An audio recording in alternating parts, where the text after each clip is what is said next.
Bonjour, vous écoutez l'épisode numéro 42 de Parlons divorce avec Karine. Aujourd'hui, nous allons parler de la famille recomposée. J'ai appelé le titre de cet épisode « Entre difficultés et véritable richesse ». Parce qu'effectivement, la famille recomposée peut conduire à des difficultés relationnelles, d'organisation. Mais quand on dépasse ces difficultés et qu'on applique quelques petits conseils que je vais essayer de vous livrer dans ce podcast, on peut véritablement arriver à une richesse, à une solidarité, à des moments qui sont vraiment très forts au sein de cette famille recomposée. Alors avant d'aborder ces points, j'ai envie de dire plus psychologiques sur la relation de cette famille recomposée, je vais écarter tout de suite l'aspect juridique. Parce que malheureusement ou heureusement, on va le voir, cet aspect juridique n'existe pas. Aujourd'hui, la place du beau-père et de la belle-mère ne sont pas reconnues juridiquement. Vous ne pouvez pas, en votre qualité de beau-père et de belle-mère, exiger d'avoir une autorité parentale sur vos beaux-enfants. C'est possible uniquement s'il y a ce qu'on appelle une délégation d'autorité parentale, avec l'accord des deux parents, ce qui est extrêmement rare. Donc voilà, ce statut est compliqué, il n'est pas bien reconnu. Et en cas de séparation, pareil, c'est un peu compliqué pour pouvoir obtenir des droits. Alors on pourrait faire quand même une demande auprès du juge aux affaires familiales en prouvant le lien qui a existé. Ça se fait très peu en pratique. Donc voilà, juridiquement, c'est une place qui n'est pas reconnue. Il y a des discussions qui se font pour voir s'il ne faudrait pas plus reconnaître cette place du beau-père ou de la belle-mère. À mon sens, je ne suis pas certaine qu'il y ait une nécessité à reconnaître juridiquement cette place. Et vous allez le voir, ça va être un petit peu tout l'enjeu pour que cette famille recomposée fonctionne bien, c'est de trouver sa juste place.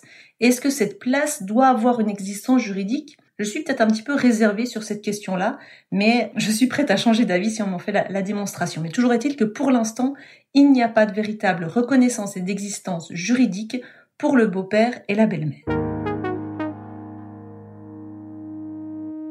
Alors, maintenant venons-en concrètement à la vie de cette famille recomposée. Comment ça se passe en pratique dans une famille recomposée ? C'est une famille dans laquelle vous allez vous retrouver soit avec les enfants de votre nouveau compagnon, qui ne sont pas vos enfants. Parfois, si vous avez vous-même des enfants, on a des enfants de famille donc qui n'ont pas de lien de sang entre eux, qui vont se retrouver à vivre sous le même toit.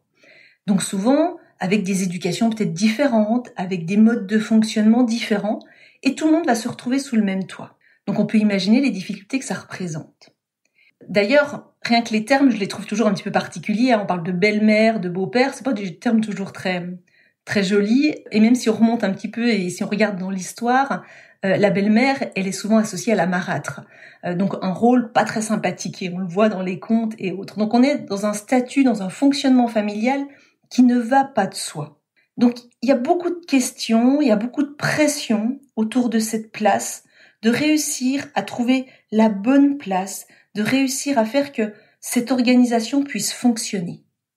Et on le sait, en pratique, il y a des difficultés. D'ailleurs, les statistiques le montrent, malheureusement, il y a un fort taux de séparation sur les couples recomposés. Donc il y a une difficulté, et je pense que de vouloir la nier, de dire « mais non, il n'y a aucun problème », ce serait faire preuve d'immaturité. Et surtout, ça ne permettrait pas de donner des bases solides pour pouvoir ensuite construire quelque chose qui fonctionne.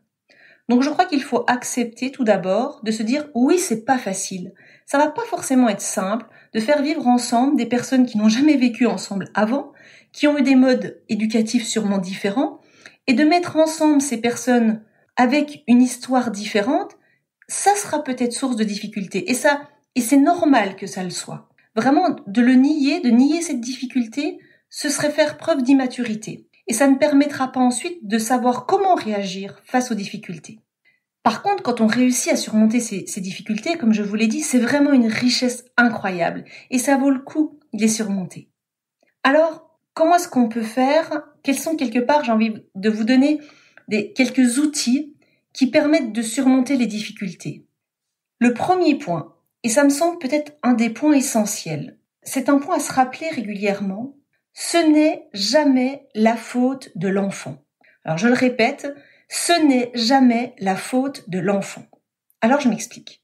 On imagine une situation avec l'enfant de votre conjoint, il y a un comportement qui se passe mal à table, soit irrespectueux et autres, on a tendance à s'énerver et à créer un petit peu de colère et te dire que vraiment, finalement, tous les problèmes viennent du comportement de cet enfant, que finalement, si la famille recomposée ne fonctionne pas, c'est à cause du comportement de cet enfant. À partir du moment où on a ce raisonnement, en se disant c'est de la faute de l'enfant, on fait fausse route et on ne pourra pas trouver de solution derrière. Donc vraiment, être rigide, j'ai envie de dire, avec ce point-là, ce n'est jamais la faute de l'enfant. J'en parle dès le début parce que vraiment, ça me semble le point essentiel qui va permettre ensuite de rechercher des solutions. Se rappeler que ce n'est pas de la faute de l'enfant, ça va permettre à l'adulte de prendre sa place d'adulte, justement, de prendre sa place pour gérer la difficulté, et ça, c'est indispensable. Et puis, il faut se rappeler que cette famille recomposée, elle existe du fait des adultes et pas du fait de l'enfant. Donc, si on doit rechercher des responsabilités, elle tourne autour des adultes. De plus, lorsqu'on a un enfant qui a un comportement difficile, il faut garder en tête que c'est le signe d'une souffrance. Et donc, si je réagis par la colère, par l'énervement face à la souffrance d'un enfant, je ne vais absolument rien résoudre. On en demande déjà beaucoup aux enfants, se retrouver en famille recomposée, c'est pas simple. Il faut que l'adulte puisse aussi en avoir conscience pour pouvoir accepter qu'il y ait des moments de tension, des moments d'énervement au niveau des enfants. Et si on a ce postulat de départ, de dire non, ce n'est pas de la responsabilité de l'enfant, ça va permettre au couple de réfléchir de façon constructive, sans mettre la faute sur l'enfant, sur comment est-ce qu'on gère cette situation, qu'est-ce qu'on en fait de cette difficulté, quelles sont les ressources qu'on va mettre en place vis-à-vis de ça. Est-ce qu'il faut avoir une discussion avec lui? Est-ce qu'on est passé à côté de quelque chose? Est-ce qu'il souffre d'un certain fonctionnement? Donc, plutôt que d'aller vers de la colère, de la répression vis-à-vis de l'enfant, de se dire que c'est à cause de cet enfant que tout se passe mal, d'inverser la situation en disant non, ce n'est pas de sa faute. Son comportement est juste révélateur d'une problématique. Et on se doit, en tant qu'adulte, d'y être vigilant et de réfléchir. Et on solutionnera ces difficultés en y mettant de la bienveillance. Donc ça, c'était le premier point. Quand on a une difficulté en famille recomposée, s'enlever de la tête que c'est de la faute des enfants, que s'il était éduqué autrement, ça se passerait autrement. Non, là on se trompe. Cette famille recomposée n'existe que par le fait de l'adulte. Donc s'il y a une responsabilité, elle vient de l'adulte et pas de l'enfant. Ça, c'était le premier point. Le deuxième point concerne le sentiment d'amour, d'attachement. Et je crois que là, je voudrais déjà déculpabiliser des adultes et puis aussi les enfants. L'amour n'est pas une obligation. Par contre, le respect, oui. Ça veut dire quoi? Ça veut dire que on peut pas avoir forcément un sentiment d'amour tout de suite pour les enfants de son conjoint. Et c'est normal. Et il est dangereux de s'en vouloir ou de culpabiliser de cet état-là.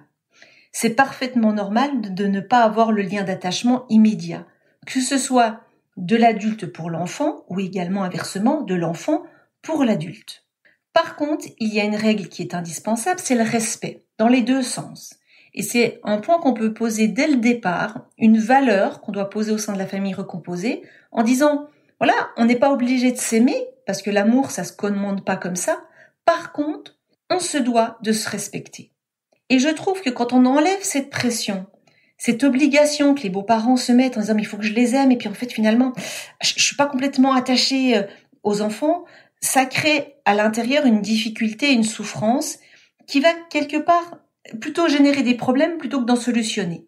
Donc il faut accepter, être bienveillant avec soi-même sur ce qu'on ressent vis-à-vis de ses enfants et de faire confiance au temps. L'amour, comme je vous le dis, il va naître au fur et à mesure. De vouloir que on ait un lien d'attachement tout de suite et immédiat, ce serait irréaliste, ça marche pas comme ça. Par contre, se laisser le temps d'apprendre à se connaître, en passant des moments ensemble, des moments agréables, c'est comme ça que le lien d'affection va se créer. Et laisser le temps. On peut pas demander aux enfants tout de suite d'avoir un lien d'attachement avec le beau-parent. Il faut quand même avoir en tête que, en tant que beau-père ou belle-mère, vous représentez la personne, quelque part, qui met fin au couple parental. Un enfant, il a un peu toujours le fantasme que ses parents repartent ensemble. Et ce beau-père et cette belle-mère, quelque part, elles symbolisent le fait que ses parents ne sont pas ensemble. Donc on peut comprendre que cet enfant il puisse avoir un a priori sur ce beau-père ou cette belle-mère. Donc on peut pas lui demander d'un seul coup d'avoir un élan d'amour et d'attachement pour cette personne. Par contre, en appliquant ces quelques principes dont je vous ai parlé, et puis on va en voir d'autres encore par la suite, le lien d'attachement va se créer avec le temps. Et donc faire confiance au temps et ne pas s'imposer et ne pas s'en vouloir de ne pas avoir tout de suite ce lien d'amour. Le troisième point qui me semble important, je l'ai appelé la juste place.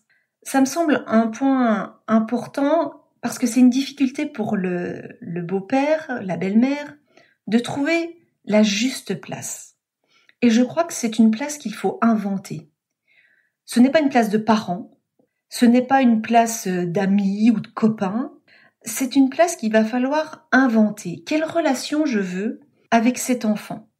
Je ne dois pas me substituer au père ou à la mère, ce n'est pas cette place-là, ce n'est pas non plus la place d'un grand-parent ou d'une grand-mère, mais alors quelle place je peux avoir ? Et je crois qu'il y a de multiples façons d'être un beau-parent, bienveillant pour l'enfant et une richesse même pour l'enfant.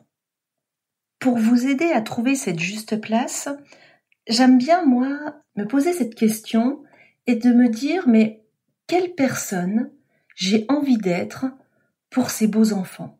Quelle personne j'ai envie de représenter à leurs yeux et comment est-ce que je veux compter dans leur vie ? Et je crois qu'il faut faire en fonction de ce qu'on est. Je vais vous donner quelques idées, mais après chacun adapte avec ce qu'il est et ce qu'il a envie de faire. On peut se dire que on aimerait être une personne sur laquelle nos beaux enfants puissent venir se confier s'ils ont une difficulté. On aimerait peut-être être une personne pour laquelle on puisse être à leur écoute, être une oreille bienveillante. On peut également se dire que on est une personne leur apportant une sérénité, leur apportant un apaisement. Faites en fonction de qui vous êtes. Mais en tout cas, vous pouvez apporter une place et une richesse à ces enfants.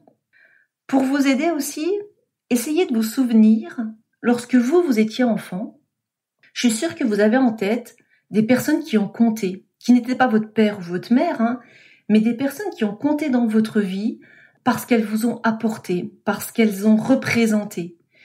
Et de vous dire que vous aimeriez peut-être être cette personne-là pour vos beaux enfants. Donc ce n'est pas une place de parents, ce n'est pas une place de grands-parents, c'est une place à part, mais qui peut être vraiment source de richesse pour ces enfants. Dans un quatrième point, je voulais donner une petite liste d'outils à faire et à ne pas faire. C'est des petits exemples, mais qui peuvent aider peut-être chacun pour vivre en harmonie dans cette famille recomposée. Donc dans les petits conseils plutôt à faire, un des premiers points, c'est que l'enfant, il va se retrouver dans un nouveau foyer. Il est important qu'il puisse se sentir accueilli. Et pour pouvoir se sentir accueilli, il est important qu'il ait un espace qui lui soit réservé. Alors ça ne veut pas dire une grande chambre, ça ne veut pas dire forcément un espace très important, mais qu'il y ait un lieu dans lequel il puisse poser ses affaires, les retrouver la semaine d'après lorsqu'il revient, sans savoir qu'il va être dérangé et que personne ne va aller troubler son lieu qu'il s'est fait à lui. Donc un espace pour lui aussi dans lequel il puisse se retrouver si jamais il y a des moments de tension, de difficulté. Donc faire que l'enfant se sente accueilli et donc créer un espace où il peut poser ses affaires personnelles.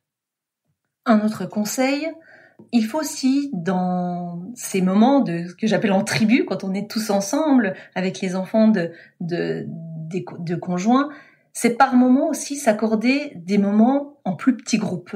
Et il faut accepter ces moments-là. Il n'y a rien de grave à ça et c'est normal. Par moments, les enfants auront besoin d'être peut-être qu'avec leurs parents sans que la belle-mère ou le beau-père soit là. C'est des petits temps qui peuvent faire du bien à tout le monde, qui sont sains et qui ne doivent pas dire que finalement la famille recomposée marche pas. Au contraire, c'est des petits moments de respiration dont tout le monde peut avoir besoin et par moments il faut savoir se les accorder. Toujours rappeler également aux enfants qu'ils ne sont pas responsables de la situation, ni de la séparation de leurs parents. Un autre conseil, alors c'est un conseil qu'on voit peut-être souvent et partout, mais c'est un conseil auquel je suis attachée, c'est la bienveillance. c'est avoir un regard bienveillant sur l'enfant. Parce que véritablement, lorsqu'on pose un regard bienveillant sur un enfant, notamment qui n'est pas le vôtre, ça va lui permettre de se sentir valorisé. Et ça va lui permettre véritablement de se sentir en confiance et de se sentir de mieux en mieux. Donc c'est vrai qu'en tant que beau-parent, il faut de la conviction, il faut de la persévérance parce que ça prend du temps, et il faut énormément de bienveillance.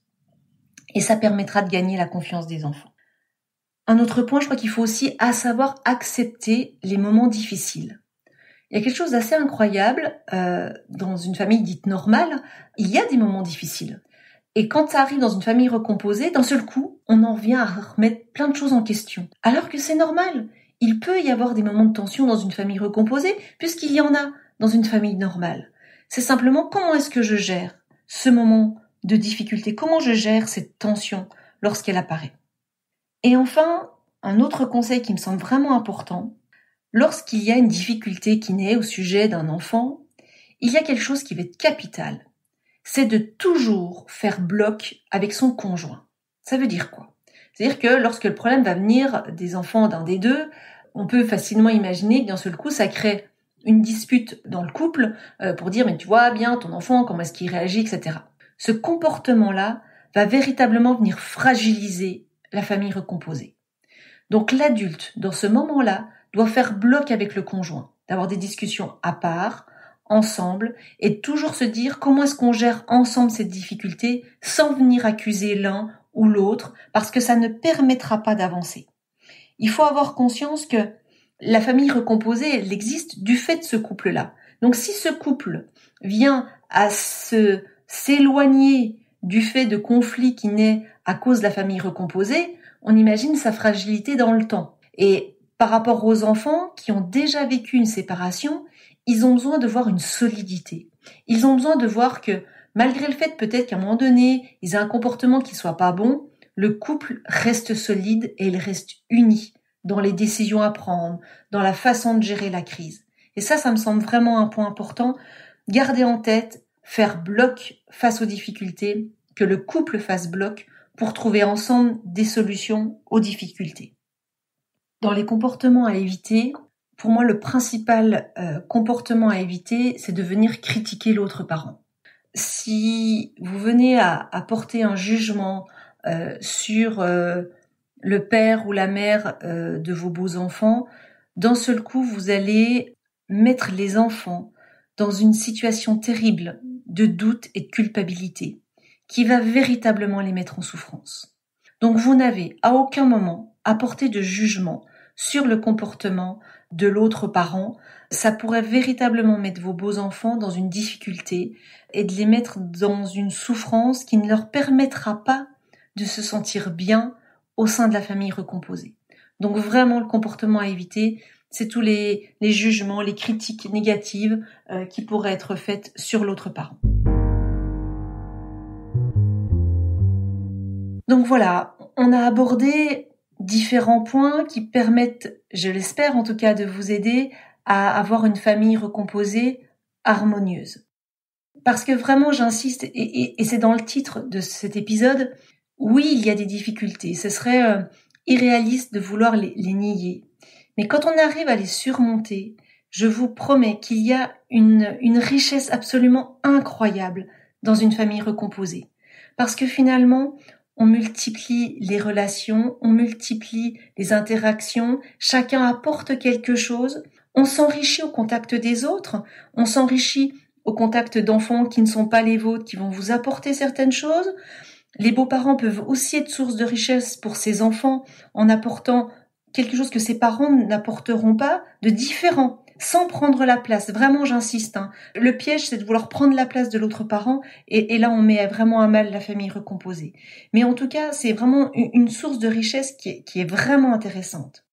J'ai lu quelques livres sur ces liens, notamment le lien des enfants, parce que il y a un lien qui est fraternel. Alors, ils ne sont pas frères.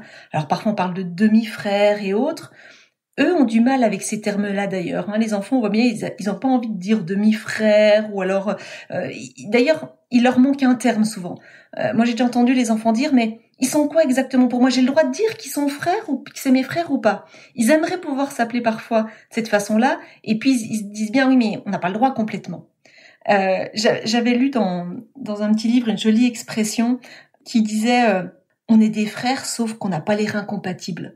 Et je trouvais ça très joli, très poétique, parce qu'effectivement, il peut y avoir un lien fraternel sans forcément les liens du sang. Et c'est véritablement source de richesse. C'est un sujet qui est passionnant, c'est un sujet qui est aussi difficile. J'ai rencontré, moi, dans mon bureau, des beaux-parents, des belles-mères, des beaux-pères en souffrance dans leur relation avec leurs beaux-enfants. Je crois que quand on est face à une situation souffrante avec ses beaux-enfants, c'est aussi de l'occasion de se poser la question, mais pourquoi? Qu'est-ce qui se passe? Qu'est-ce que ça vient dire sur moi? Pourquoi je suis en telle difficulté? Je suis convaincue que toutes les relations qu'on a dans notre vie, les rencontres qu'on peut faire, sont là pour nous apporter quelque chose. Et peut-être qu'il faut voir les choses de cette façon-là, avec ces beaux enfants, te dire, mais ils sont aussi là pour m'apprendre des choses sur moi, pour me faire grandir et me faire avancer. Et quand on arrive à le regarder sous cet angle-là, on en fait véritablement une richesse de cette famille recomposée. Nous restons évidemment à votre disposition pour échanger sur ce sujet, pour répondre à vos éventuelles questions. Vous trouverez sur notre site grandvel-avocat tous les liens avec que ce soit le téléphone, les adresses mail pour pouvoir nous envoyer soit un courrier ou un mail pour nous dire ce que vous en avez pensé aussi de ce sujet. Si il y a des questions où vous n'avez pas eu de réponse et vous souhaiteriez qu'on aborde certains points, il n'y a pas de difficulté, vous pouvez nous en parler. Vous pouvez également partager cet épisode avec des personnes qui pourraient être concernées ou qui pourraient avoir besoin de certaines informations. Et si vous mettez 5 étoiles sur l'application Apple Podcast avec un commentaire, cela nous permet de vraiment faire connaître ce podcast. Je vous remercie et je vous dis à la semaine prochaine.